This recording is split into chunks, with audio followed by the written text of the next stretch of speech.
Welcome to Beacon of Speech. I'm Fred Hunt. That's Ted Coley. Hey, Ted Coley. Hi, Fred Hunt. How are you doing today?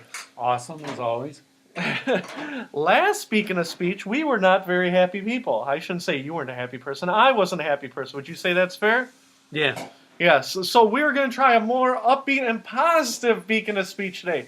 What is Beacon of Speech? We sell freedom of speech to everybody. We're going to give freedom of speech to everybody today, Ted. We love everybody. We're all full of happiness and cheer. Now, what is the best thing you can do to give happiness and cheer to Ted Coley? Talk about soccer? Yes, we are going to talk about soccer. We are going to subject him to inhumane torture. Too bad Joe isn't here. Yeah, and Joe, you know what Joe would do? Joe would stand up, he'd head right to the door. He'd be like, I am done with this Beacon of Speech. Here's what happened. Last week, I went to see a soccer game in Columbus. I watched two high school teams play Avon versus St. Vincent St. Mary. And they played at the Columbus Crew Stadium. Okay? Now, Ted Coley, do you know who the Columbus Crew are? No. In America, Major League Soccer, MLS, is the top level soccer competition in the United States. Okay? And the Columbus Crew is one of the original teams in the MLS. Now, you obviously do not give a rat's ass about the Columbus Crew. Would you say that's fair? Mm-hmm. Now, They're Major League Soccer? Major League Soccer. The Columbus Crew. The Columbus Crew, yeah. You did not have any idea about the Columbus Crew before 10 seconds ago. No. Now, why do you care? Now, what were the Cleveland Force and the Cleveland Force was the indoor soccer team. Okay, this is outdoor. Outdoor. This is outdoor soccer, MLS. Can you hear people clicking off their computers right now? As we speak, there's a point to my whole story, and we're going to circle around to it. I hear crickets, but that's we really do hear crickets. We got the back door open. Ted Coley, the best thing we can do is give you $100 million. You just won the lottery. You just got $100 million in the bank. Then I'm leaving. You're gone. Beacon of Speech is over. I'm doing it all by myself. Okay, I am giving you $100 million. Speaking of speech is my retirement plan. Would you buy a sports team for $100 million? Would I buy? Is that a dream that you would have? Well, we'll leave soccer out of it. Would you consider buying like an arena league team, a hockey team? And you probably couldn't afford a baseball team for $100 million. No, so all I can afford is like a hockey team or A hockey team, a major league soccer team. all I could afford is teams I'm not interested in. Yeah, a AAA baseball team probably. No, Would you want to buy a sports team for $100 million? No. Now, if we upped it to $2 billion, okay, you can't win $2 billion in the lottery. Would you be interested in buying any sports teams for $2 billion? I would buy the Browns. and then disband them. The reason I'm asking for $100 million is 3 years ago, the owner of the Columbus Crew sold the Columbus Crew for $68 million. Okay? How long ago? 3 years ago. And in the contract, the guy said, I promise I will keep the team in Columbus for 10 years. Okay? Unless Austin, Texas builds me a stadium, then I can leave whenever. And then the owner of the Columbus Crew said, did the $68 million check clear? And the guy goes, yeah. He goes, I don't care what the hell you do. Right? So now, 3 years later, the guy says, well, I'm going to move the team to Austin, Texas. Well, you could see it coming a mile away. It's in the contract.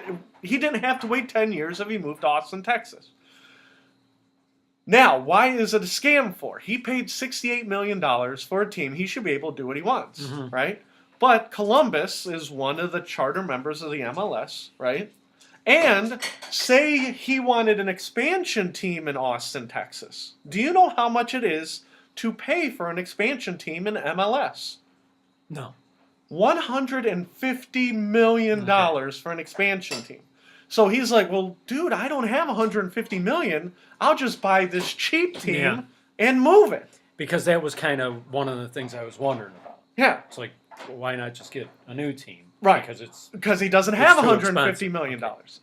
He inherited $100 million from mom and dad. Okay, he's younger than us. He's in his 30s. And yeah, I know. Ted's dad just passed away not that long ago.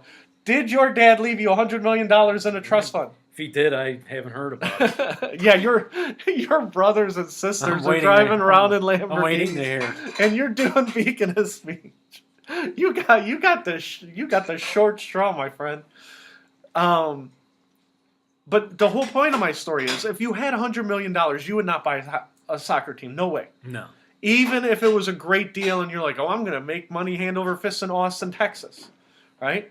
What bothers me is I am a soccer fan, and it's at the end of the day, it's not about soccer. It's about business. The guy wants to turn 68 million into 200 million. Now is Texas a big soccer No. state? Well, let's put it this way. When you're in Texas, there's a large Hispanic population, right? Large Hispanic population, especially in Dallas and Houston, okay? But this guy wants to move the team to Austin, Texas, which is the equivalent of Columbus, Ohio. It's a college town. The University of Texas is in Austin, right? So basically, you're taking the team out of a college town in Ohio and putting it in a college town in Texas, right? So there is a Hispanic population, but it's not a heavy Hispanic population. But the guy, his rationale is Austin, Texas is the largest city in the United States without a professional sports franchise. Okay? Now, you literally do not care about soccer. But when you talk about money, this guy's looking at a team as an investment, and I am going to build my investment. They said he doesn't even go to Columbus, so they don't even know if he likes soccer. Which goes back to, if you had $100 million, what would you do with it? Would you want to buy a movie studio? Would you want to buy a soccer team? So the things you would want, say you wanted to buy the Browns, you could not afford. You cannot buy. The Browns sold for $1.3 billion, and they said that the value of the Browns has gone up since Jimmy Haslam's bought them. Yeah, I know, you're shaking your head. But so they're rewarding failure. Yes, they're rewarding failure because the NFL is a license to print money. You get automatic money as soon as a check clears. They start sending you $100 million contracts from CBS, ESPN, and you are printing money. Okay, nobody's going broke in the NFL except for Art Modell. Well, they're doing what they can to change that. Well, yeah, but now,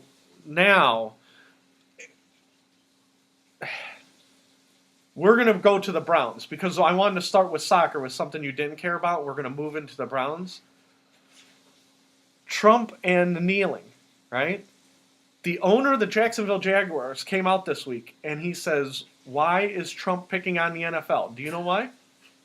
According to the owner of the Jacksonville Jaguars, why is Trump picking on the NFL? Now this is according to the owner of the Jacksonville Jaguars. Because he's a racist. That's not my opinion. No, he is picking on the NFL because when he owned the USFL and you remember how Trump wanted to merge? He is saying that Trump is jealous that they never let him. He tried to get into the NFL when he owned the Generals in the USFL, and the USFL folded. And then Donald Trump in 2014, I'm writing it down, 2014 tried to buy the Buffalo Bills, and they would not let him buy it. Is that true? Yes. Well, I didn't know that. Which goes back to Donald Trump has how many billions of dollars? No, did he say 10 or something? 10 billion. If he had $10 billion and the Bills were for sale for $1 billion, why wouldn't they let Donald Trump buy the Buffalo Bills? This is even before he ran for president. I don't know. They said, he goes, listen, I want to buy the Bills. Here's my money. And they said, well, we're not going to sell. Right? And he goes, well, why not? I have the $1 billion. And they're like, okay, give us the check for $1 billion. And Donald Trump was like, well, my money is tied up in real estate and investments, and I don't have a check for you, but I am worth $10 billion, and I'm good for it. I will gladly pay you on Tuesday. Which goes back to Donald Trump inherited $1 million and turned it into $1 billion through real estate, right? Mm-hmm. Donald Trump wanted to buy the bills, and they wouldn't sell it to him, right? It goes back, and maybe this is a bad analogy, but you remember everybody said if Hitler didn't, if they didn't kick him out of art school, he wouldn't be ruler of Germany. If Trump would have bought the Buffalo Bills, do you think he'd be president of the United States today? No. He would be too busy running the Buffalo Bills. Do you think he's going to turn into Hitler because he didn't look at the Buffalo Bills? Well, that's what I'm afraid of. That's where I thought you were going. No, because Ted's a Trump fan. We're not going to pick on him. So now, didn't Rush Limbaugh try to buy with other people the St. Louis Rams? yes. Stan Kroenke, who's a scumbag, right? He says, I want to build a palace for $2 billion. Was it the Rams? Yeah. Okay. Oh, no. The St. Louis Rams. You're correct. Right. I'm sorry. So Stan Kroenke went to L.A., and as a matter of fact, on Beacon of Speech, I did the article about the L.A. Rams because it used to be the Cleveland Rams, right? And then it was the L.A. Rams, and then it was the St. Louis Rams, and now it's the L.A. Rams again, right? And it goes back to a lot of these guys, they see it as their giant investments, right? But it's their play toys, right? If Donald Trump cared about football, he would have cared about and this is why I don't like Donald Trump. If he cared about football, he would be like, I'm going to make the USFL better than the NFL. He wouldn't try and get into the NFL, which reverts us back to the Jacksonville owner saying, Donald Trump's just a big kid who's jealous. Somebody said you can't be part of the club. Now you're like, that club sucks. Right? And that's why he started the kneeling controversy, not because he believes in freedom, not because he believes in standing for a national anthem. They said it's just pure jealousy, and he's trying to make the NFL look bad. No, you don't agree with that, do you?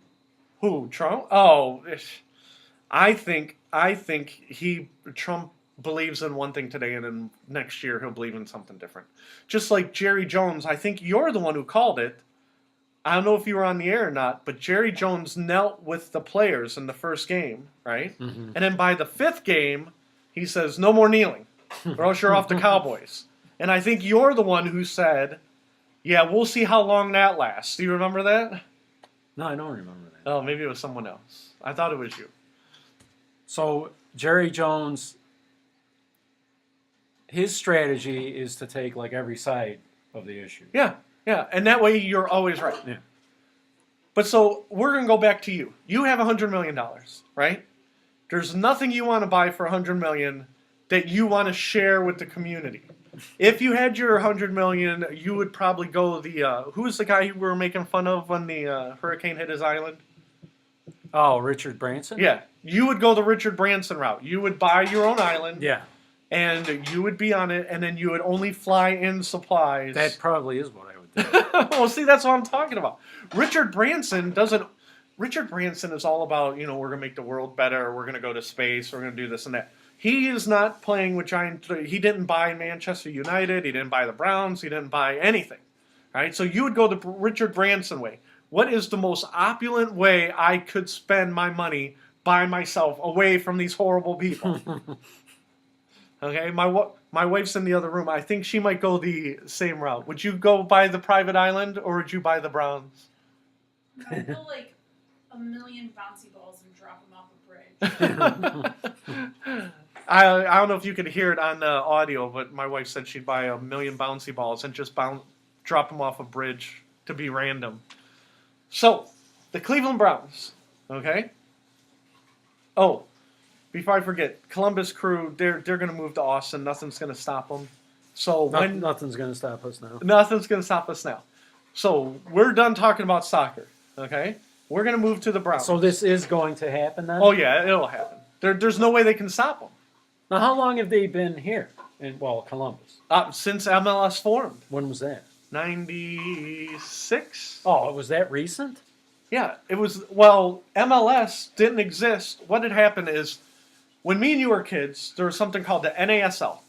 And the NASL is the soccer we watched when we were kids. Except for you didn't watch soccer when you were a kid. The New York Cosmos were in the NASL. They disbanded in the 80s. They said soccer will never catch on in America. The 1994 World Cup came, and you remember it was in America. And they brought MLS back, and they said, because everybody loves soccer so much in America, we're bringing MLS back. I don't remember if they started a year or two after World Cup. But so it would be 95 or 96. So they've basically been around as long as South Park Mall. Yes, yes. And what had happened is MLS said we can never make money hand over fist if we're playing in the Browns stadium, or if we're playing in the Indians stadium, or if we're playing in someone else's stadium. You need to buy us our own soccer fields, right? And a lot of cities are like, suck an egg, right? We're not building you crap. Your soccer. The first city in America to build MLS, their stadium, was Columbus, and that's why everybody's so mad. He said that this guy in Columbus says he can't make money in Columbus because his stadium is 18 years old. And he says he needs a new stadium with corporate suites, and yeah, I know. Which goes back to, if you had $100 million, you would not buy a soccer team. You're not going to turn it into a metroplex or whatever, and you don't see it as a big investment. That's why I was like so mad, because I'm like, this guy's just a scumbag, right? And again, if he made $100 million, like when he was, so like, this is where you were the other day at Yes. that stadium. Yep, it's a nice stadium, but it's like a college stadium. It's very bare bones. There's not a lot of frills, but again, it's a soccer only stadium. In St. Louis, they were asking St. Louis to build a soccer stadium. St. Louis said, we won't even build a stadium for the football team. The soccer team can go rot. But what's happening is MLS is trying to do the same thing that baseball did to the Indians. You know, if you don't build us a stadium, we're going to leave. The Browns, the same thing. You don't build us a stadium, we're going to leave, right? Which is where They we are. probably should have taken that. Well, but that's where we're going to transition to. Right now, the Browns are Is that a promise or a threat? Right now, the Browns are 1-21. 1 win, 21 losses in their last 2 seasons. Right? Jimmy Haslam Do you promise to leave if we don't build you a stadium? Yes, you cannot We have say. that in writing. Well, that's the whole thing. In the last 3 years, the Chargers have moved, the Raiders are moving, and the Rams have moved. And now they're blackmailing cities again, saying if you don't build a stadium, we're going to move. And the Browns suck again, right? Now they could turn around and say, well, the Browns have a new stadium, but it's not fancy. It doesn't have a retractable roof. It doesn't have downtown shopping. It's the Rams stadium is supposed to be part of an NFL community. So when the NFL is not there, there's like a shopping center and a museum to football and stuff. So it's supposed to be a mecca of football. That's what they want in LA. And now later they can do to the Cleveland Browns, what they're doing to the Columbus Crew. They're saying, well, you got a stadium, but it's 20 years old. It doesn't have the luxury suites. It doesn't have the shopping. It doesn't have the urban appeal that places like LA have. You see what I'm saying? Mm-hmm. Now that the Browns are horrible and they have an owner that lives in Tennessee, what's to stop him from saying, I want to go to Memphis? Memphis is going to build us a brand new stadium.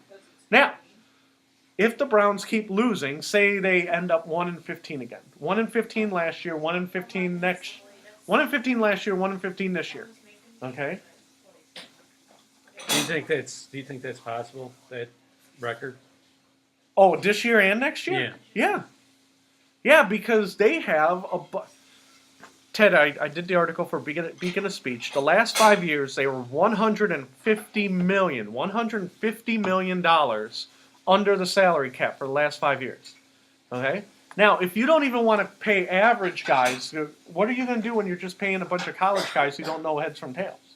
Right? They had the money they chose not to spend it. Jimmy Haslam said, I'm going to step up to the plate and I am going to pay for $100 million in renovations to the Browns Stadium to make it NFL standards. Well, the stadium's only, 15, 20 years old, right? Well, it should already be NFL standards. He's already playing the stadium is not up to snuff compared to other NFL stadiums. Now, where did this $100 million come from that Jimmy Haslam said he was going to put into the stadium? It's almost the same exact amount. Ripping off truck drivers? Well, no. Well, yeah, that too. That is almost the same exact amount that he is under the salary cap. So basically, he's putting money, instead of into players, he's putting it in the stadium, right? At the end of the day, 2-3 years out, say the Browns are still horrible. He's like, nobody's supporting us. We have the worst season ticket base in the NFL. What's for them to do the same exact thing that this guy in Austin, Texas is doing to the Crew? Now, you could say, well, they already took the Browns away once. They'll figure it out by then. Okay? So there's a lot of angles to the Browns thing. Say they finish 1-15. Okay? Now, this is me asking you again. Okay? Ted Coley, would you fire everybody this year if they went 1-15? No, I wouldn't. So you would give them another year? Yeah, I'd give him another year. You would give him another year, the GM, the director of analytics, the coach, the quarterback. You give everybody another year. Yeah, because I feel you might as well just give up. Because how many times have we gone through this? Like 3 times in the last 4 years. Yeah. I mean, just you might as well just stick with somebody because, I mean, eventually they're going to get it right if only by accident.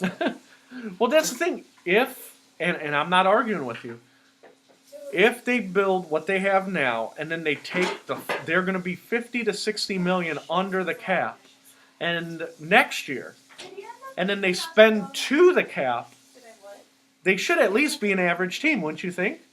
I mean, now it's too late. Where are you going to get a good wide receiver in the middle of the season? All the good wide receivers already have jobs. Is Josh Gordon ready to come back? Josh Gordon is a lying piece of crap. Okay? That guy, and me and you, we talked a little bit about this week. I hope Josh Gordon, I almost wish him the worst. Okay? And I know it's bad karma, but he lied, flat out lied so many times. And me and you talked about this. How many times did he say, oh, well, I took cold medicine and the drug test picked up my cold medicine. And then you find out it wasn't cold medicine, it was a big mountain of cocaine. Now, Use this for cold medicine. He said cocaine is cold medicine in the background. Did he address his lying?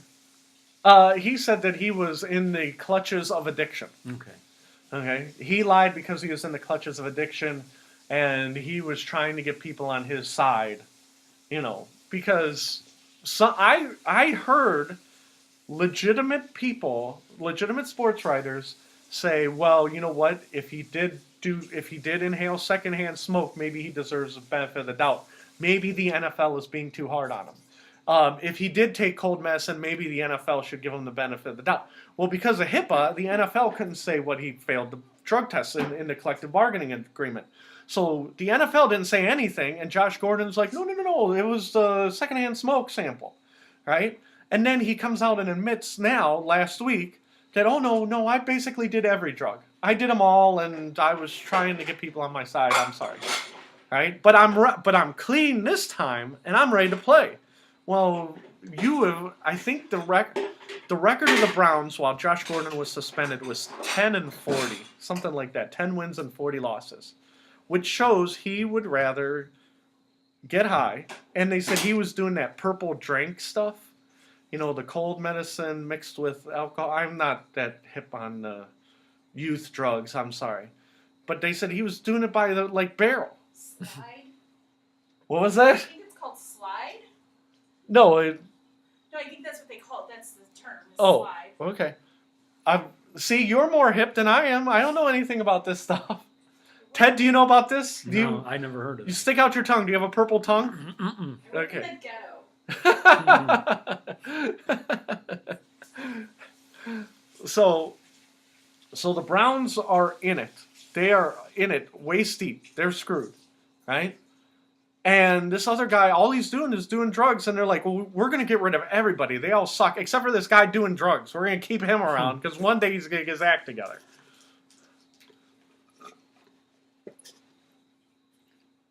Ted, you don't want to buy the Browns for 1.3, but actually it's up to 1.5 billion? You do not want that headache? No. Now, let me put it a different way. This is not your money. Poor Ted, you're working at your job right now, right? Slaving over, a Hot Wheel, right? Driving through all the nicest neighborhoods in Cleveland, right? Go on. The Browns say, you know what? We have screwed up every single way. The only person who can help us is Ted Coley. We want to hire you to run the Browns, right? You are in charge of the Browns. We want to hire you. Would you take that job, though, if they paid you? They're going to give you, they're going to triple your salary. What, from what I'm making right now? Yeah. That's not much, is it? We're getting harassed from the other room. Would you take the job to run the Browns? Yeah, I would. Okay. I would. So you think that if it's not, so if you had the money, you do not want the headaches of running the Browns? Because what do you have to lose? What's the worst you can do? Go 0-16 instead of 1-15? So that would not be a bad job for you. And you would come in early. You would not be like Mike Holmgren and come in at 10 and leave at 3. God, I forgot about him. Do you have good ideas for the Browns? What would be the first thing you did if you were in charge? First thing I would do if I was in charge? You're in charge. Sid. This is your team, and you are $60 million under the salary cap. Good boy. Let's see. See, now I don't have any answers. Oh, see, well, you think about it, okay? Because the first thing I would do is there's a guy who's in charge of analytics, right? Paul DePodesta. And I'd be like, you are doing a great job in front of your computer. You stay there. Don't move. And we are going to hire somebody to be in charge of football operations. And I would hire somebody like Bernie Kosar, right? And say, you use that analytics guy whenever you have a question. And when you don't have any questions, you ignore that analytics guy. You hire somebody who knows football. And then Sashi Brown, the lawyer who's the general manager, he's fired, okay? You know, from doing Beacon of Speech with me for the last 2 years, what is my opinion of lawyers? Pretty tough. Lawyer, you're gone. Okay, you're fired. Now, say you don't like Bernie Kosar. Say you're like, I think. Has okay. the job ever been offered to Bernie Kosar before? Nope. Do you really want to hear this story? I heard it on the radio last week. It's very sad. Yeah. Okay. Al Lerner bought the Browns, and this is from memory, so if I don't get it exactly right, excuse me. Okay. Al Lerner bought the Browns. When he bought the Browns, there were 5 or 6 ownership groups who were trying to buy the Browns. Bernie Kosar was with one of the ownership groups that failed to buy the Browns. Okay, as soon as Al Lerner this is such a depressing story, Ted. I don't even know why. Okay, I'm sorry. It just makes me sad. Al Lerner approached Bernie after his group failed. It was Bernie did not have $1 billion or $700 million, whatever Al Lerner paid for it. And Al Lerner says, "I want you to be part of the Browns, right?" And he says, "Come to my house. We're going to have dinner together. Your family, my family. I want you to be part of the Browns. We love Bernie, right?" And Bernie Kosar said, "Well, I'm very loyal to the group that lost, but I would still like a position with the Browns." So Bernie Kosar, it's in his brand new book. If he was here, he'd be publicizing this book. Bernie Kosar shows up to Al Lerner's house with his dad, who is his agent, right? Al Lerner says, "I want you, Bernie Kosar, to be part of the organization." Bernie Kosar goes, "Well, what kind of, position were you looking at, right?" Bernie Kosar's dad, sitting across the table, swore at Al Lerner says, you are effing using my son to try and gain favor in this city. I won't let you use my son. All you are is a scumbag SOB. Swore at Al Lerner, right? And Al Lerner said, all right, we're done here. Thank you. And dismissed the Kozars. Bernie Kosar has a blank look on his face, and his dad, the agent, is swearing at Al Lerner, the billionaire, who's worth billions from the credit card. Now, this story was not well known until a couple of weeks ago because Bernie is out pushing. So Bernie had no idea that was going to happen. No, he thought he was bringing his dad as an agent, saying, I want you to meet Al Lerner. I've known him in the past. We're going to hash this out. We're gonna treat it like businessmen. Al Lerner said, nobody comes into my house and swears at me. Get the hell out of here. Right? And Bernie Kosar said after that, whenever anybody said, Bernie, how come you're not with Al Lerner? Bernie's like, well, it's not the right time. It's not. Because what's he going to do? He can't out his dad in the media because it's his agent and it's his dad. So now that his dad has passed away, Bernie Kosar can tell some of these stories about how his dad had screwed him throughout time. And then by the time Randy Lerner wanted Bernie Kosar to come in, it was too late. Like Randy Lerner was getting ready to sell. And now the new guy, Jimmy Haslam, says, Bernie Kosar, he's just some, beat up old football player. Why would I have him around? I want this lawyer from Harvard and I want this other lawyer from Yale. And this is how we're going to run the Browns. Which, again, say you don't like Bernie Kosar, say Hanford Dixon, just to throw a name out there. Hanford Dixon or Bob Golan, right? You want a football guy who's going to have their passion. They're going to wake up in the morning and say, how am I going to make the Browns better? And they eat it, drink it, sleep it. They love football. That's why I thought of Bernie Kosar. Yeah. But did you hear that story when he was out promoting his book? No, I did not know that. I did not know that story at all. But it's heartbreaking because if you think of a dream job that you have, someone wants to offer you your dream job, and your dad is sitting right next to you telling the guy who wants to hire you to F off. That's got to be demoralizing. Yeah. Like in your life, what do you do? Yeah. You can't disown your dad. He's your dad. He's your dad/agent. Get a new agent. We're still getting the comments from the peanut gallery over there. But so what I would do is I would hire Bernie Kosar because his dad is dead. He's not going to swear at me, right? And then I would, like I said, I would keep the analytics guy because that's the wave of the future. But you don't put the analytics guy in charge. You have him as a tool. You tell him to sit in the corner, and you treat him like a kid. I speak to you, you don't speak to me. Seen and not heard.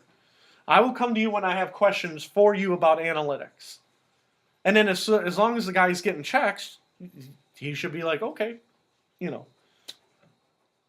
And to be honest with you, I agree with you. I would probably keep Hugh Jackson another year because you can't fire people every single goddamn year, right? So I'd give Hugh Jackson another year. That DeShone Kizer, I don't know, the quarterback. I don't know if I would keep him or not. Yeah.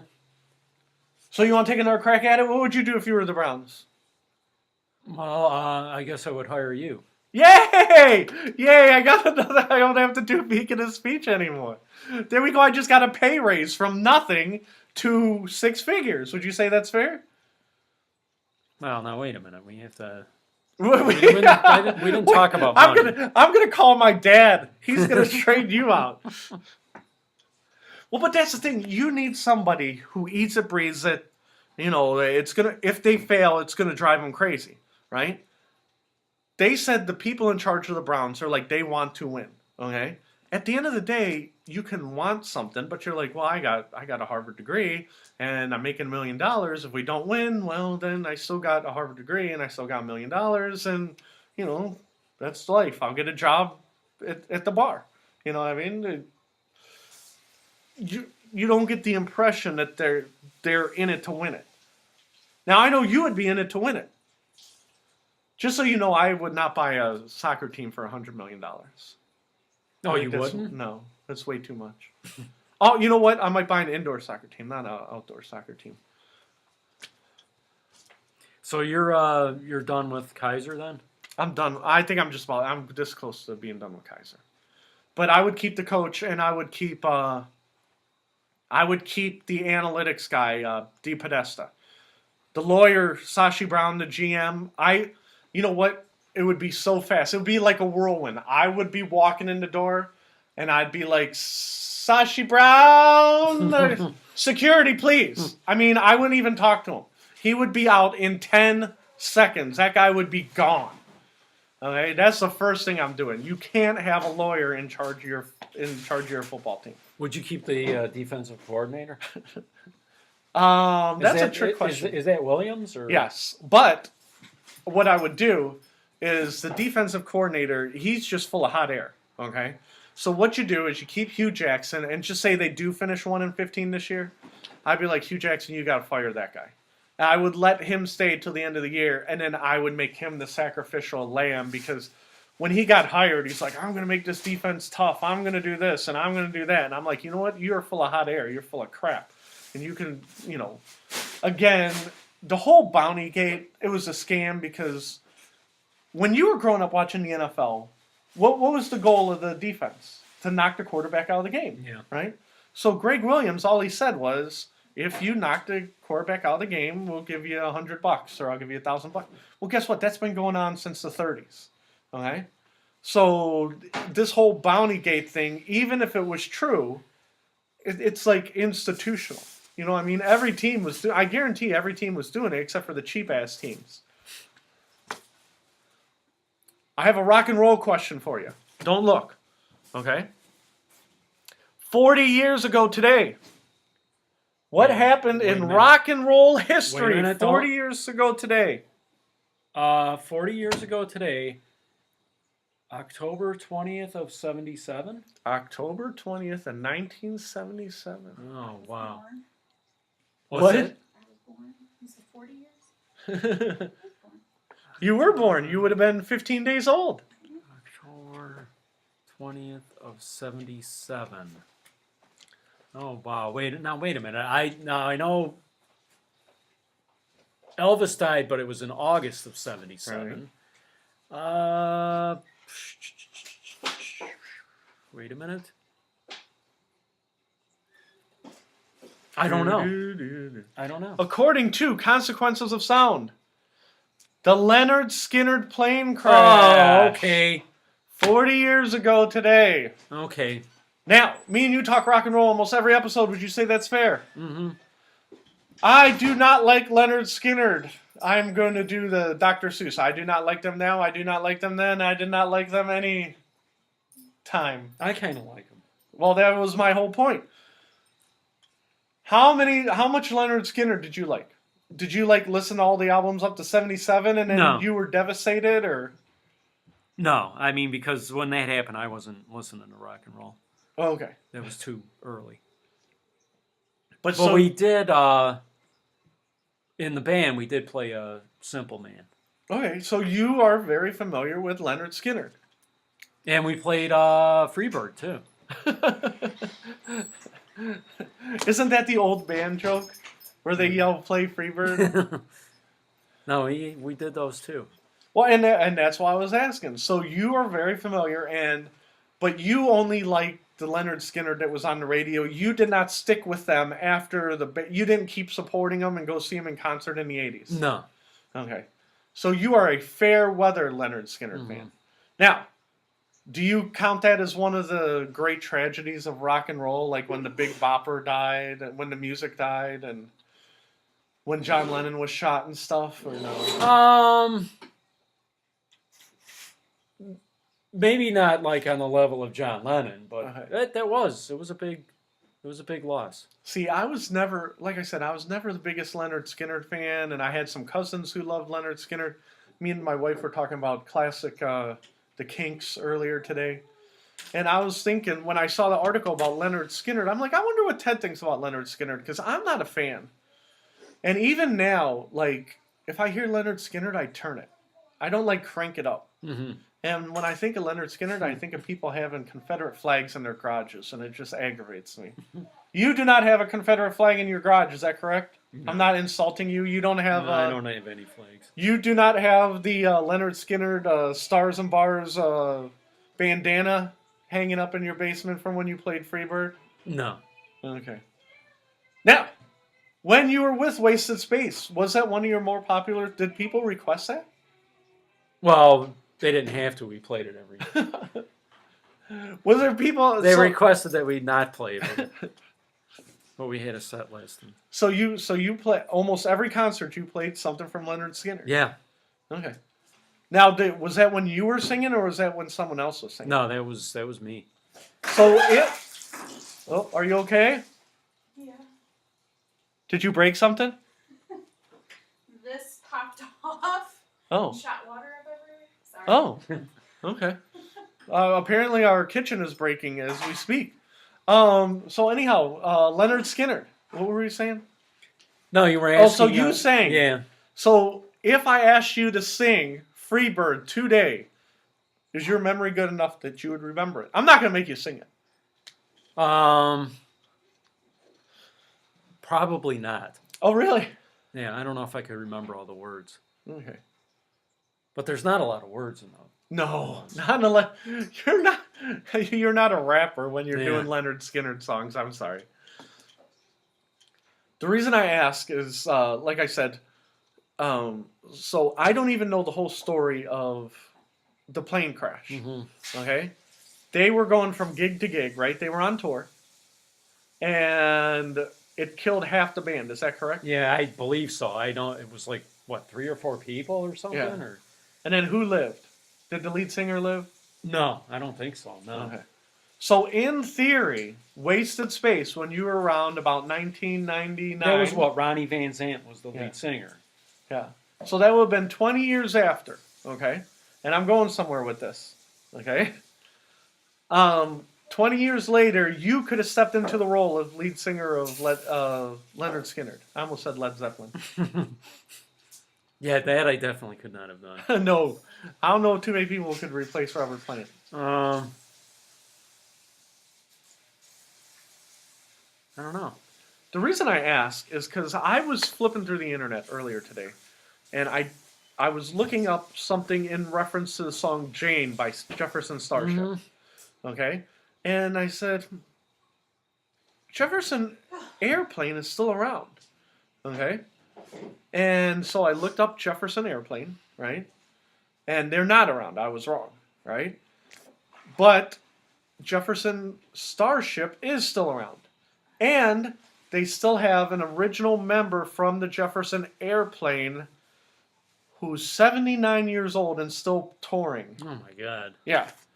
Which goes back to, okay, we're going to go back to the Columbus Crew. Yeah, I don't even remember his name because I don't care. He wasn't the lead. It wasn't Grace Slick. It wasn't the lead singer. Somewhere, the Jefferson Starship is at a county fair, and me and my wife, about 10 years ago, we went there. They had a female lead singer who looked like she was 28 years old, and they had a guy sitting on a couch who looked like Methuselah. They had I'm sorry, not a couch, a love seat. A love seat on stage. He looked like Methuselah, and he was playing the bass. I think that's the same guy. That was 10 years ago, which means he was in his late 60s. Somehow so he was the only guy left from the... He was the only guy. Because it said Jefferson Starship and... puppet show. And again, it was at the Berea County Fairgrounds, right? Now, you are 79 years old, Ted. We're going to put you back. Instead of giving you $100 million, is there any way that you're still doing concerts with Wasted Space? Wasted Space calls you. They said, we got all our sons want to do it. Do you want to come back and do Wasted Space at 79 years old? So I would be reunited with Wasted Space, but it would be their sons? kids. Yeah, their sons. Oh, God, no.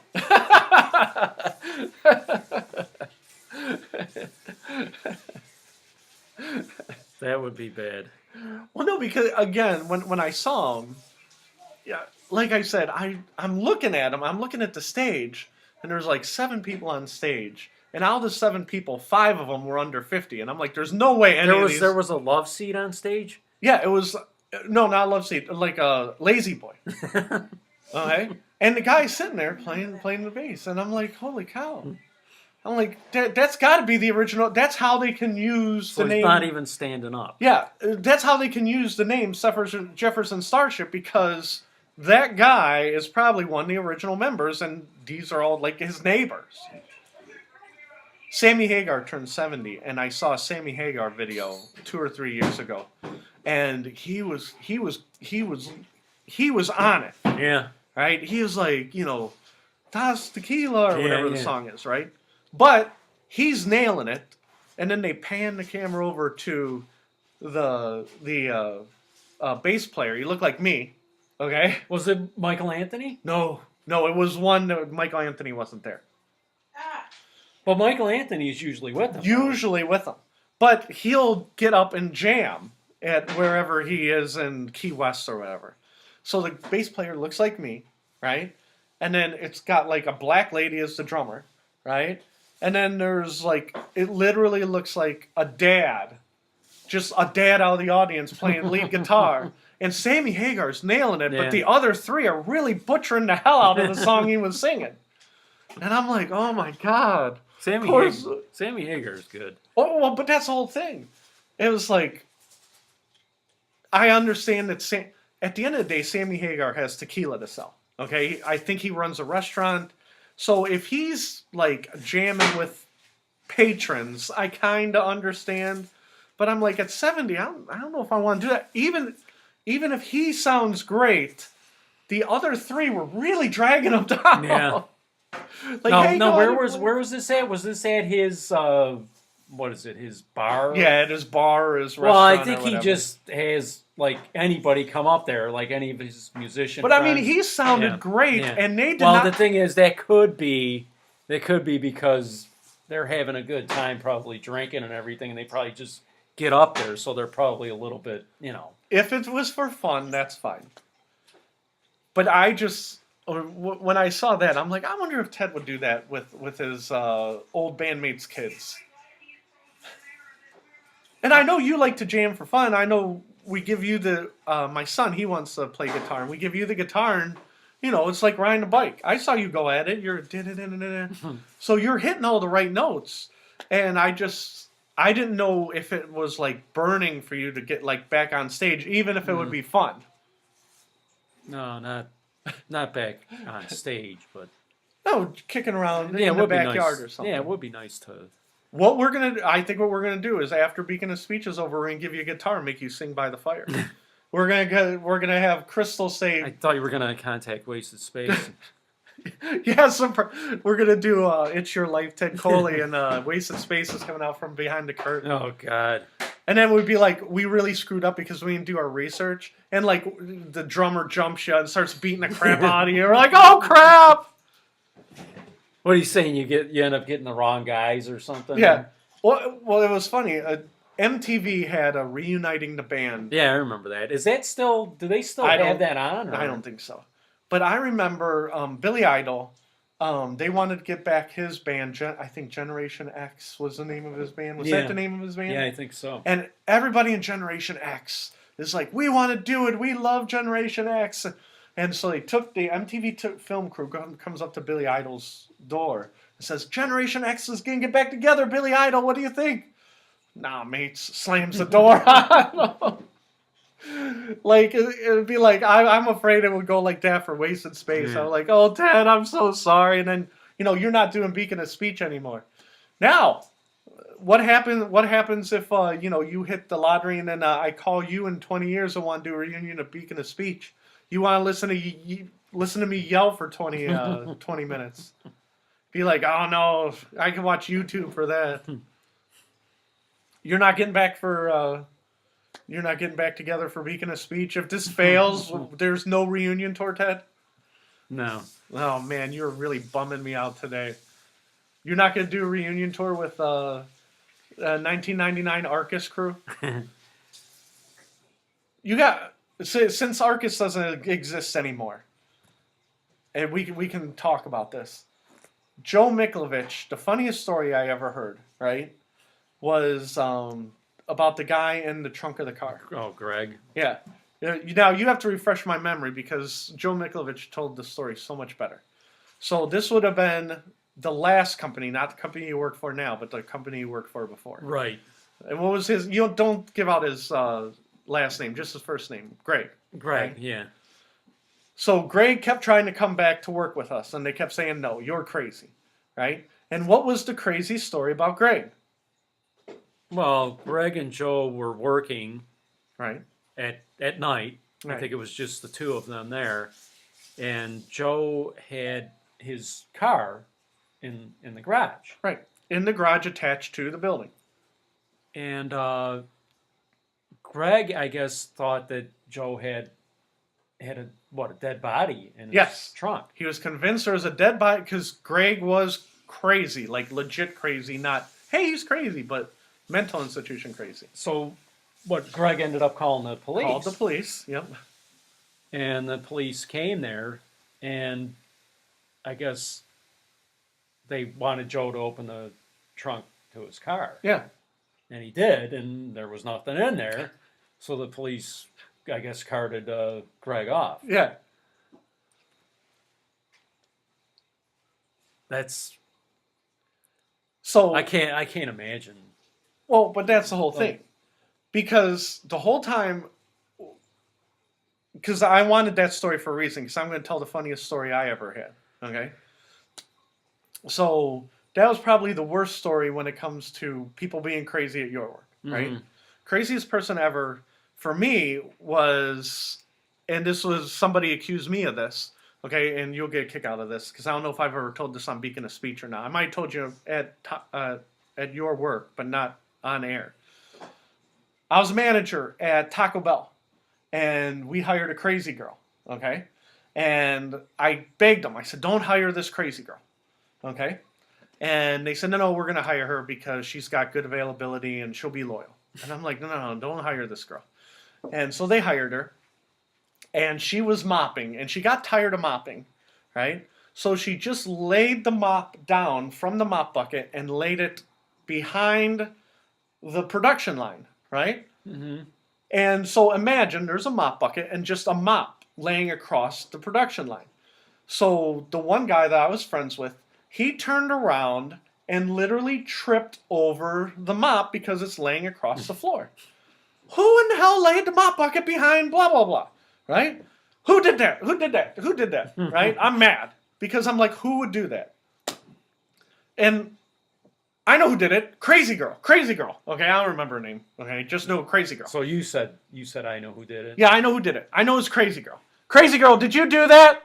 I didn't do nothing. Yes, you did. I know you did it. Don't do that.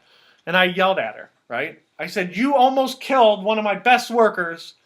You cannot do that, right?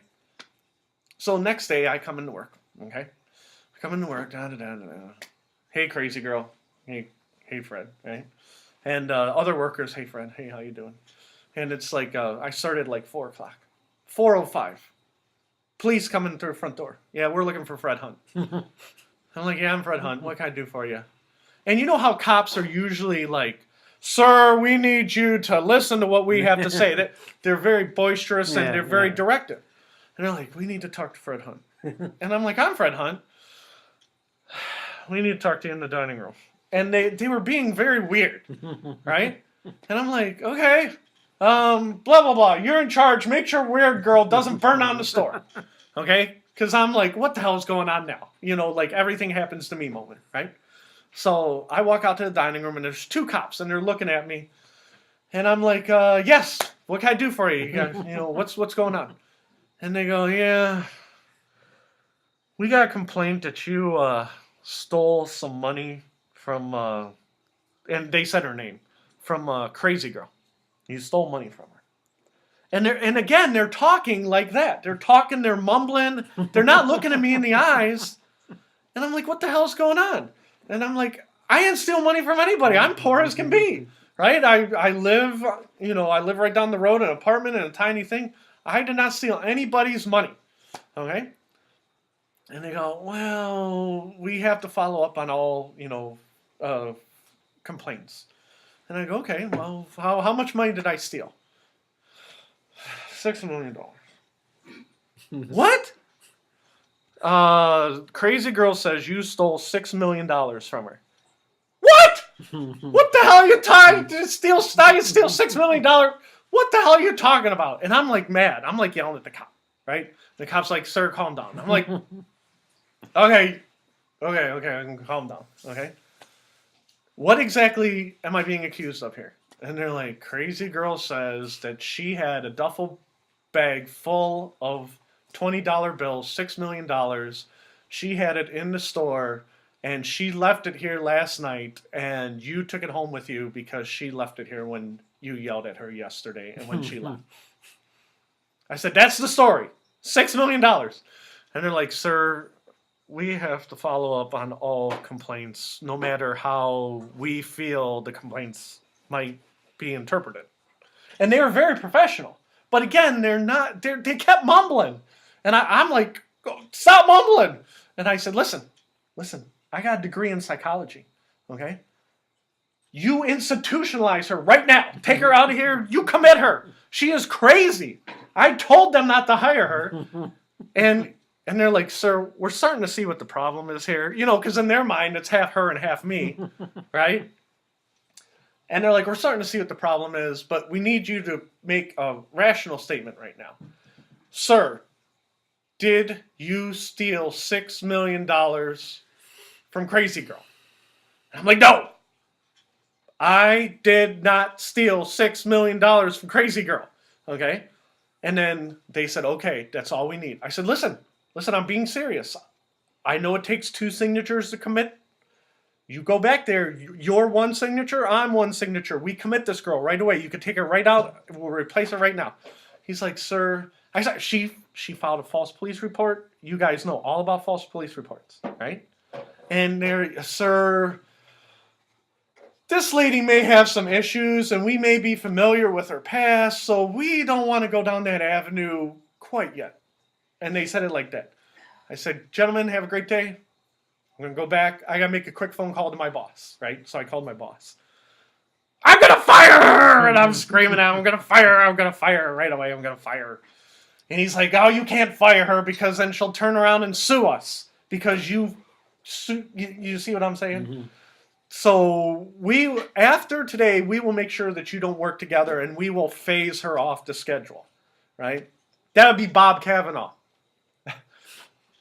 So Bob says, I will not put her on the schedule anymore with you. And then over the next couple of weeks, she went from 20 hours to 10 hours to 5 hours. And she's like, I can't live on 5 hours a week. You're going to have to give me more hours or else I'm going to quit. And because Bob had played this game before, Bob's like, well, we will miss your contribution to he was very professional, not like me. And he goes, I will miss your contribution to the company, but I will accept your 2 weeks notice now, because he played the game. He knew how to play the game. Mm-hmm. And she's like, okay, well, I will turn in my 2 weeks because she didn't know he was playing the game because she was crazy. Mm-hmm. And she goes, okay, I'm going to do it. I'm going to turn in my 2 weeks notice if you don't give me more hours right now. I'm sorry. And Bob is like this. He's like, I understand you have to make decisions. And after he got rid of her, I'm like, thank God. And Bob's like, Fred, you got to play the game a little better. You weren't playing it. I'm like, I told you not to hire her. So can you honestly say you have ever been accused of anything like that in your life? No. And I was so furious. And like I said, the cops, I felt bad for them after the fact. Because I'm like, that's got to suck. And it's just, I say all the time, if you're a cop in the suburbs, you have a hard job. But if you're a cop in the city, you have an impossible job. Mm-hmm. I have nothing but respect for those people. So the cops I dealt with, after I was done being mad, I still felt bad for them. Because they weren't there picking on me. They knew what the score was. I didn't know what the score was right away. It took me, a little bit for it to click in my head. Right? But so that's why I wanted you to tell the story about the trunk. Because Joe Miklovich, I think he felt the same way as I did. And did they fire Greg right afterwards? They let him keep working for a little while because they were afraid of him, weren't they? See, I actually don't know. I know that Uh-huh. he ended up leaving probably not long after that, but I don't know how, I don't know how quick it was, Right. because I don't know, I actually don't know the timetable. Okay. All I know is that he ended up leaving, and at the time, I didn't know that And happened. After I didn't hear about that until probably quite a bit later. And Joe said that they ended up putting him away after the fact, after they accused him of having dead bodies in his trunk and calling the cops on him. Because I do remember that part of the story. But like I said, that's why I'm like, oh my, that reminds me of, work. Mm-hmm. But like I said,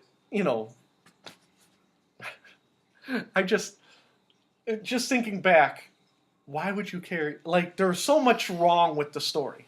Like, so many different layers of wrongness in that story. Well, you're talking about with my story. Yeah. But there's layers of wrongness with the Greg story, too. It's like... Well, you know what's funny?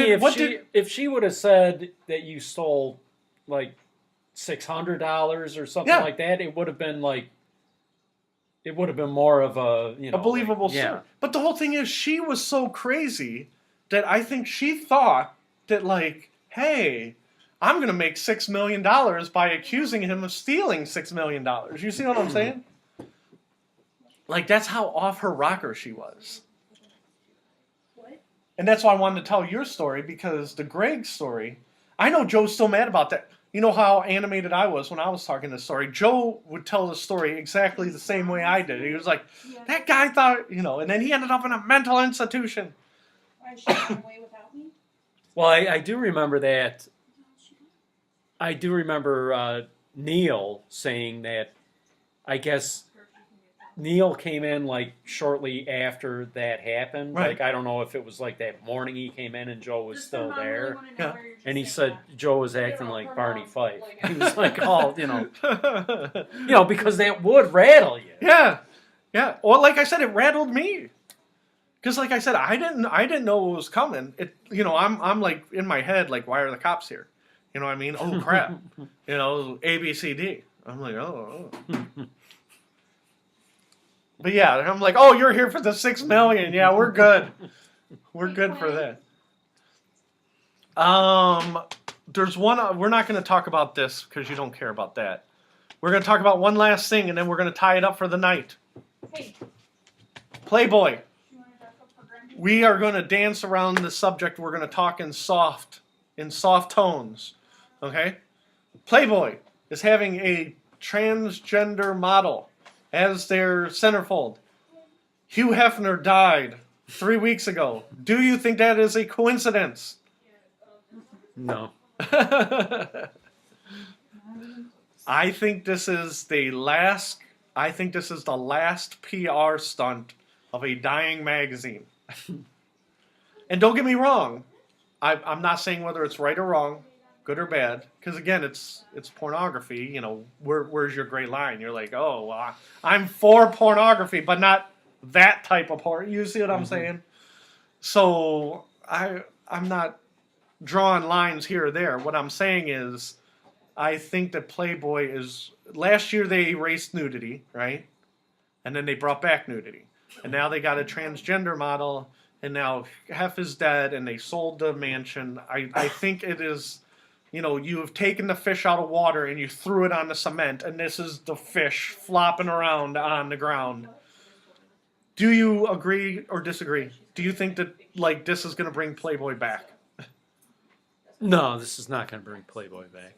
No, I think at the end of the day, the magazine within the next 2 years, and I think we even did it on the prediction episode, I think the magazine is going to go bye-bye, and I think they're going to sell the lifestyle, like the Playboy room in the casino, the Playboy this. They'll sell the bunny shirts, and somebody will buy the Playboy name